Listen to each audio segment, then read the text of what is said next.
Good morning, everyone. Today's a beautiful day. The sun is shining, thank God. So I'm going to pray this morning. Our Father, who art in heaven, hallowed be thy name. Thy kingdom come, thy will be done, on earth as it is in heaven. Give us this day our daily bread, and forgive us our trespasses as we forgive those who trespass against us. Lead us not into temptation, but deliver us from evil. For thine is the kingdom, and the power, and the glory forever and ever. Amen. So, what we've been studying is Matthew chapter 8, verse 23 through 27. And basically, there's a couple things that stick out because Jesus keeps asking the disciples why they are afraid, okay? And basically, afraid means cowardly. And then the other thing is that when the disciples wake Jesus up, okay, he actually rebukes the wind, okay? He rebukes it, and you hear the word rebuke a lot, okay? So,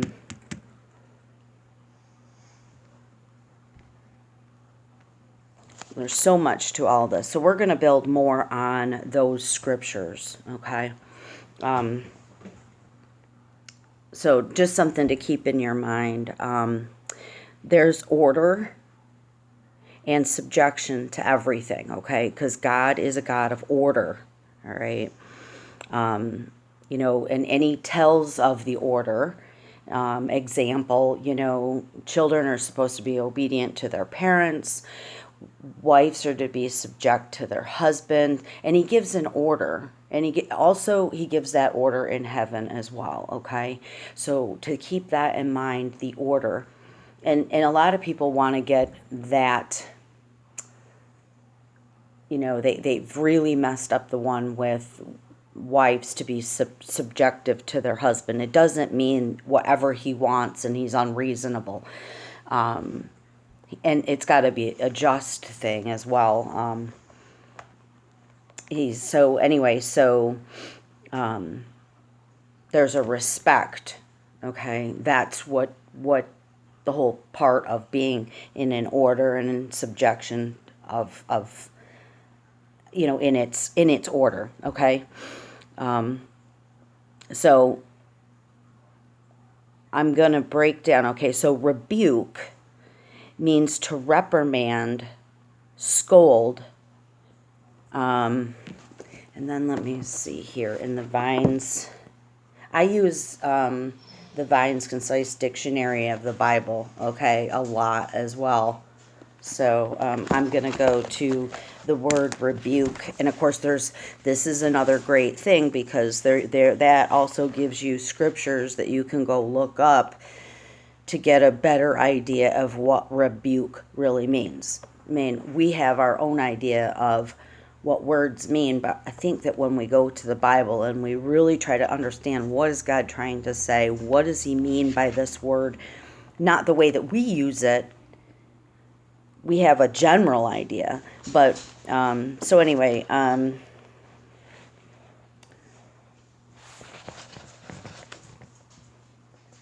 okay, so there's a verb. It gives a verb, and it also gives a noun.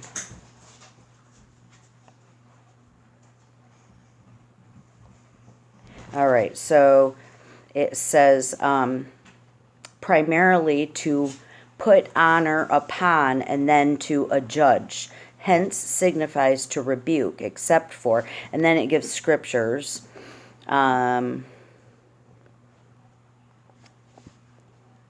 So we know that, let's see. To convict, refute, reprove, in translation to rebuke. To reprove. In other words, to discipline, okay?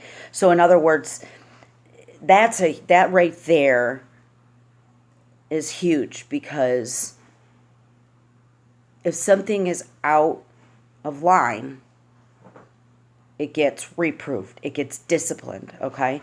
So basically, like, all right, Jesus was getting ready because he already knows he's got an adversary, okay, which is the devil. So, all right, and in those readings, he's trying to say, okay, so let's cross from this side of the sea to the other side of the sea. Okay, so he already knows he's going to go to sleep because he knows who his father is, and he knows as soon as he knows where he comes from, and he knows the power that he has been given, okay? And so when the sea starts to, the winds start, the big storm comes, he already knows what that's from, okay?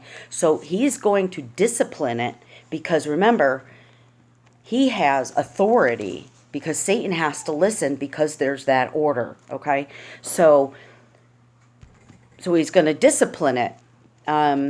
So it all, like the way that we see it and the way that we read it, if we really tear it apart and really chew on it and look at it, we get a better idea and a better understanding of what it really means. So we have that authority as well with certain things. So anyway, in Jesus, even in our reading, which I'll have to read that part, he gets upset with the apostles because he's like, how long am I going to be with you? So he's upset because he's saying, listen, you have to know the authority that you have. And I think that's why when this all came to me about the storm and about Jesus sleeping through it, and that was why it was so significant, because we are like, this world we live in is nothing but a major storm, and our storms are only going to get bigger. And there's something to do with testimonies as well. Like, all right, kind of like we give examples. Okay, so basically testimonies are very like, they're powerful.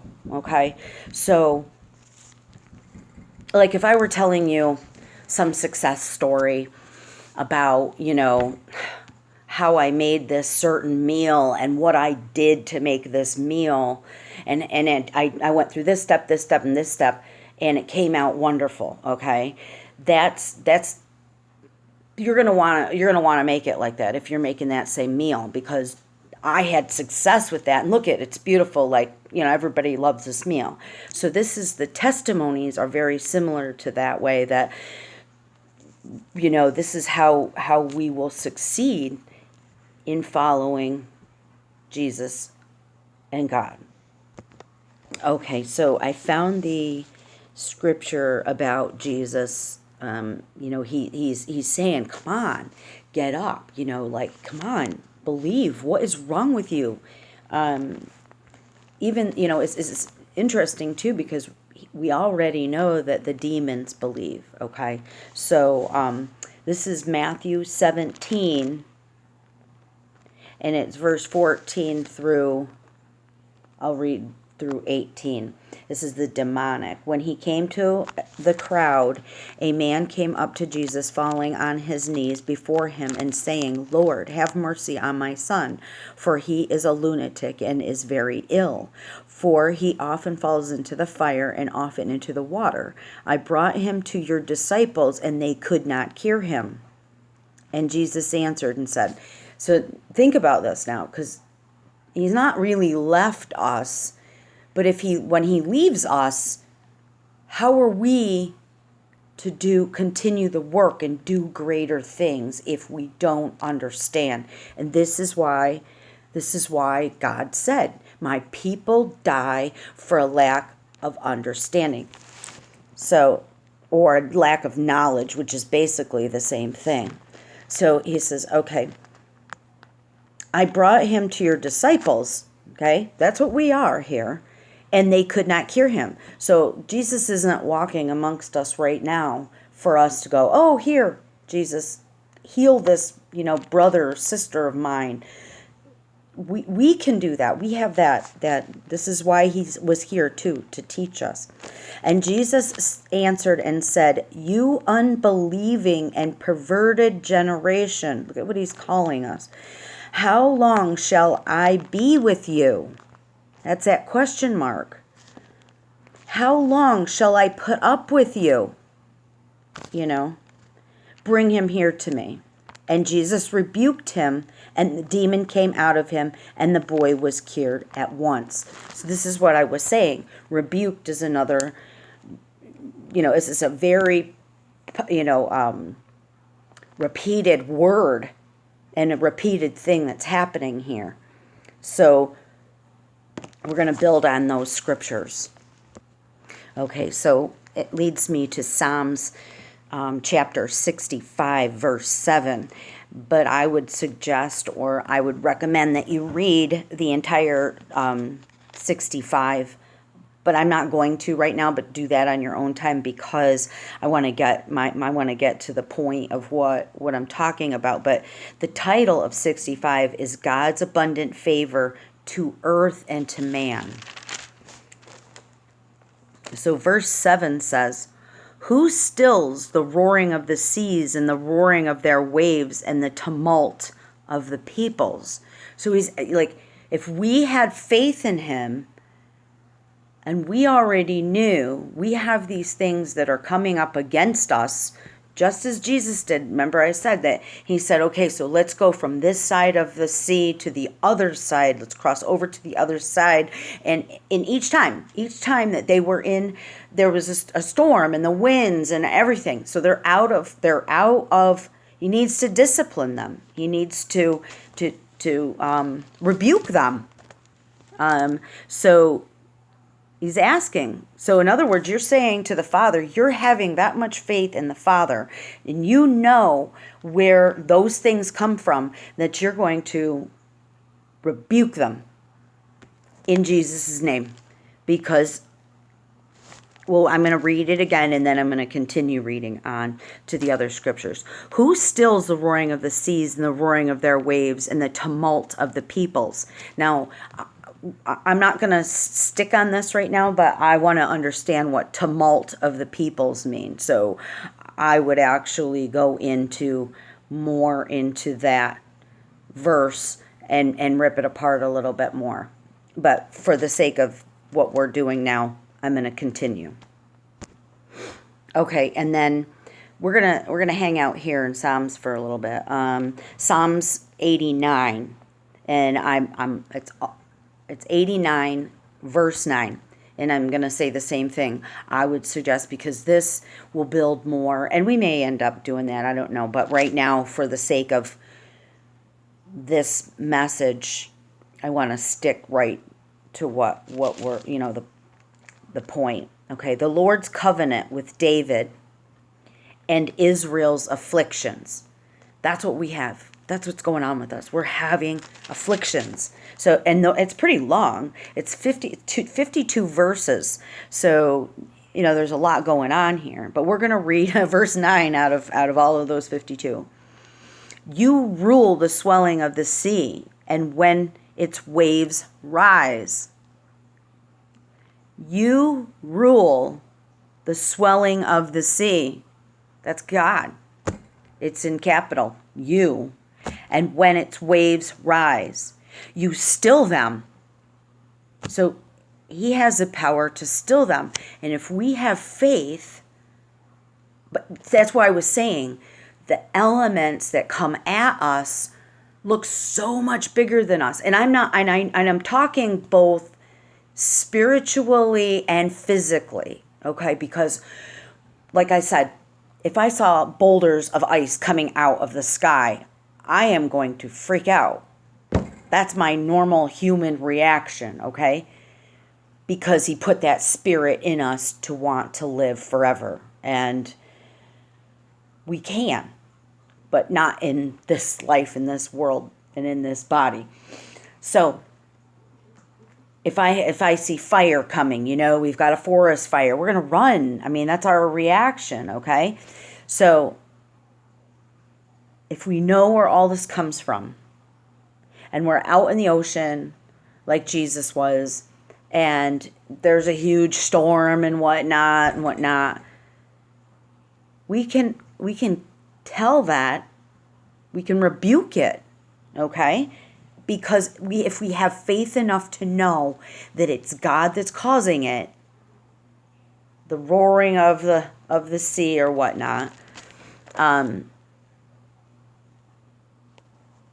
I know it's kind of interesting too, because I do believe that, of course, I'm sure, like if the sea is roaring or whatever, it may be, I mean, it's God that controls it all, but I also know, there's those things that go on that we don't know about, like, because Jesus has to, or Satan has to ask God for permission. Now, maybe God gave permission, and he probably did in these situations, okay, to test our faith. And that's why Jesus was like, okay, here, we're going to be testing these guys again, and all right, I'm going to go to sleep because I know who controls all this. Even though it may have been Satan that had asked to stir up the sea, and then, there's like, so that's that order. So, all right, so I'm going to go on to the next verse. Okay, and then here is another Psalms 107, and I would suggest the same thing, to read the entire thing, and that also is very long. There's a lot going on. The title of it is "The Lord Delivers Men from Manifold Troubles." And isn't that what we are always having? So we're going to read 107, 29. He causes the storm to be still, so that the waves of the sea were hushed. So it's just telling us exactly, but I think that it'll be more, it's really good to hear of all the good things that God has done for us that we forget. And that's part of the testimony that I speak about, the powerful, powerful testimony. So when you read these Psalms, when you go back and do it, read them yourself, it'll be a fuller. Hopefully, it fills your heart up. Because when I read things, I think, oh gosh, thank God, because we forget, and I think that's why Jesus was like, how long am I going to put up with you? How long are you not going to have faith here, So, because how many times can he show him, So, anyway, Matthew 8:26. And we've already read this, but because it's part of this whole thing, I have to read it again. This is the disciples tested, Matthew 8:26. He said to them, "Why are you afraid? Why are you cowardly, you men of little faith?" Then he got up and rebuked the winds and the sea, and it became perfectly calm. So there's that rebuked again. So basically, you're having faith in God, knowing that, and I know I keep saying it, it's hard because it's like it's having faith, knowing that when we ask for something that, it's having the faith that it's going to happen. It's that confidence, not being cowardly, confident. And here it is again. Jesus stills the sea. This is Luke 8:24. They came to Jesus and woke him up, saying, "Master, Master, we are perishing." And he got up and rebuked the wind and the surging waves, and they stopped, and it became calm. So he knows, and he can do it within an instant. Amazing, amazing, amazing. And then we're going to go to Matthew 14:31. And here's another example. I know we've read this one too. Jesus walks on the water. This is Matthew 14:31. Immediately Jesus stretched out his hand and took hold of him. Like, this is Peter again. And he said to him, "You of little faith, why did you doubt?" There's like no room for doubt. In other words, it has to be as real as real. As real as what, like, I don't know. It's to put yourself in that place to not doubt.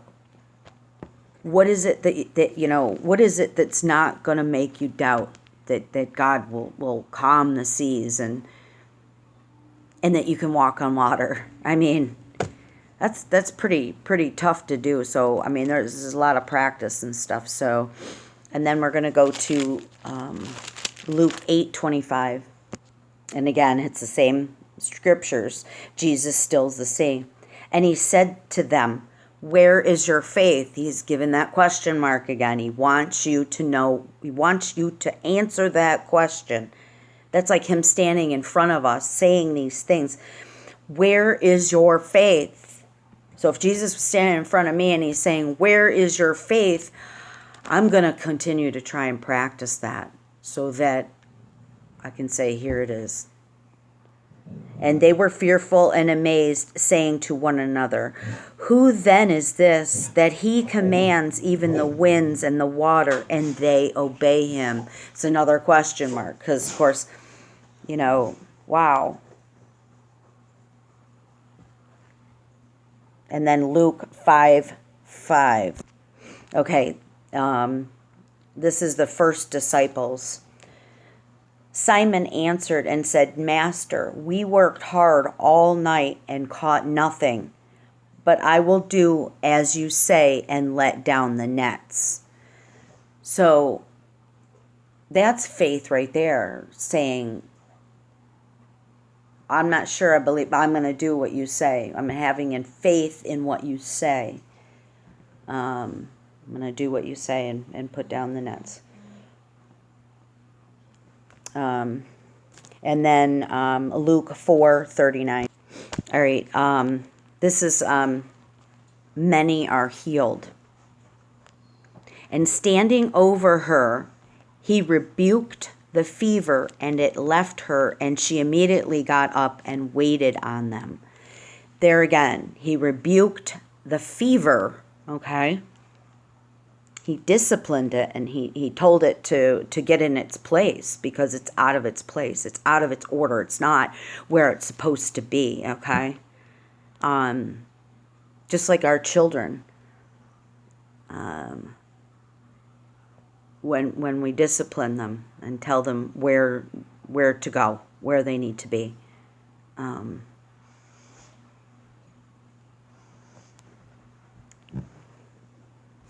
Okay, and we're going to go back to Matthew chapter 8. Jesus cleanses a leper and centurion's faith. Okay.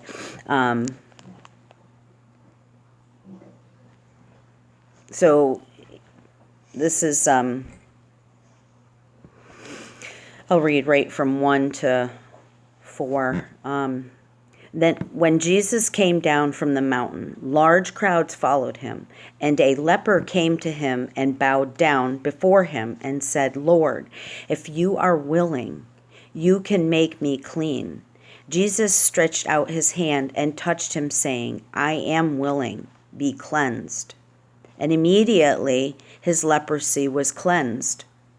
And Jesus said to him, see that you tell no one, but go and show yourself to the priest and present the offering, which is a gift, that Moses commanded as a testimony to them. So this is like telling, like I was saying, a testimony. And the testimony helps people to believe, and it's just like I was saying about about the meal, about how I was going to prepare the meal, and if I did all these steps, you would definitely want to follow all those steps. So this testimony is great. The testimonies are great. Okay, so now we're gonna tear apart Matthew 8, 8:2 through 4, or 1 through 4, basically, because it's really just saying that Jesus came down and many followed him. Okay, that's what 1 is. And 2, so 2 goes into, because it says that that the leper bowed down to him, so he basically, or he worshipped him. Okay, so this is us because we don't have Jesus or God with us, so we are, one second. So it's a good example to us that, like, remember, some of the things cannot be removed or done without prayer and fasting. So in other words, that's like a petition to God in another way, in a deeper level, okay, in a spiritual level, because it's a deeper spiritual issue. So basically he's bowing down to him, this leper, and so we're going to go to Matthew. Actually, it takes us to, let's see, Mark 1, verse 1, 40 through 44. Actually, I'm going to read these scriptures again, 2 through 4.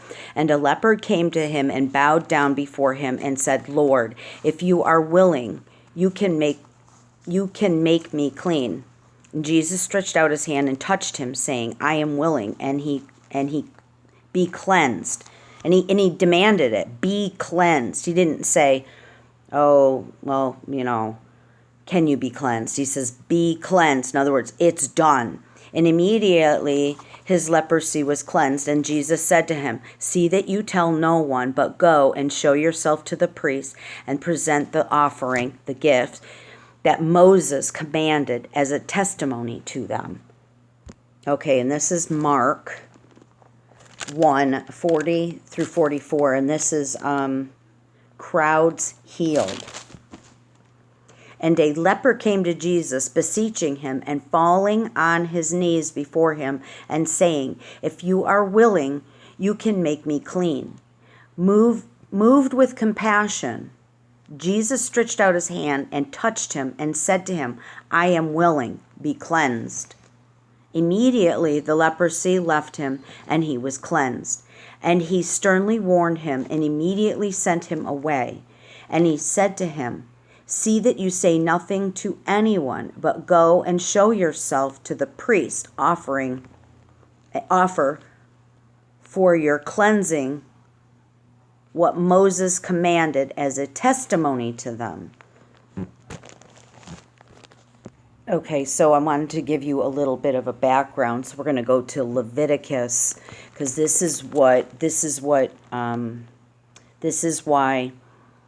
Jesus says, but go and show yourself to the priest and make an offering for your cleansing, just as Moses commanded, as a testimony to them. Okay, so the law of cleansing a leper is chapter 14. So it's 14 and 49. There's a whole ton of it. Cleansing a leprous house. Okay, so for whatever reason, it gives us 49, 14:49, and then 14:2. To cleanse the house, then he shall take two birds and cedar wood and a scarlet. Wait a minute, was it 14? Hold on, give me 1 second. My dogs are going crazy. Sorry, that was chapter 13, verse 49, because I was like, wait, that wasn't what I just read.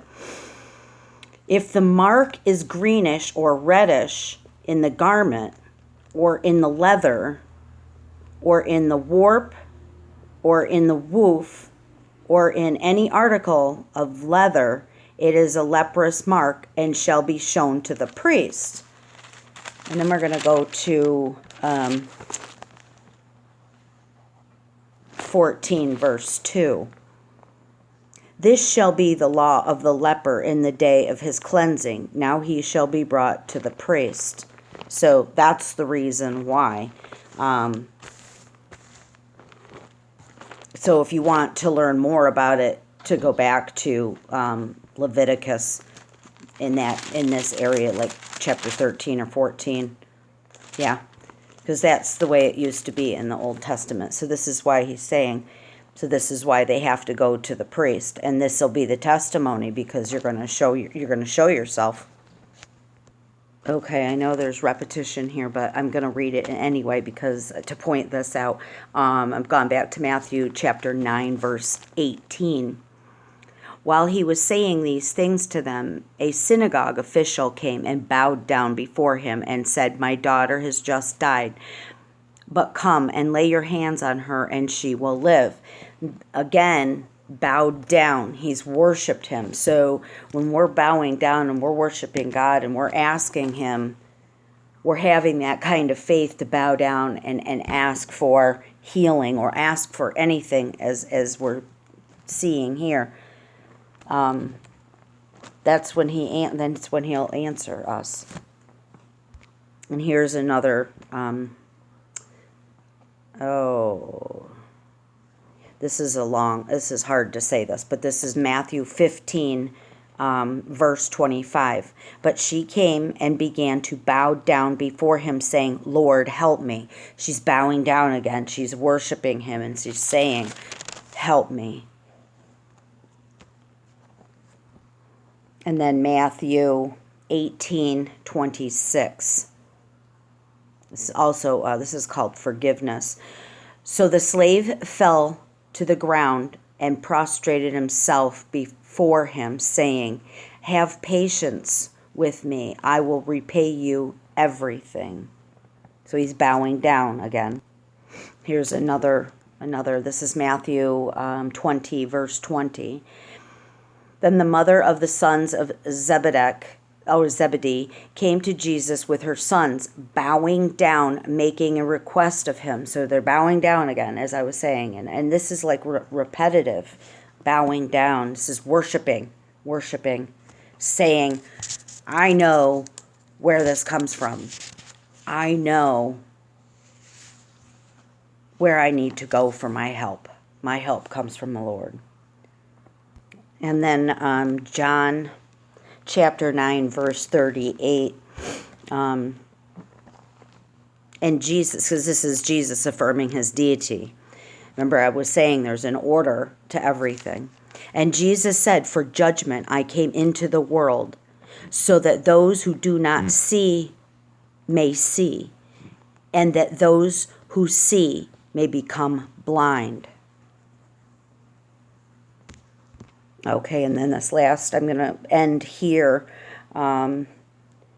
This is Acts 10:25. When Peter entered, Cornelius met him and fell at his feet and worshipped him. This is another area. He worshipped him. That's it. That's what we have to do. We have to worship him, and basically, and I believe if we were to look up the word worship, hold on. Okay, it means to revere. The stressing of feelings of awe or devotion is used to worship, to honor religiously.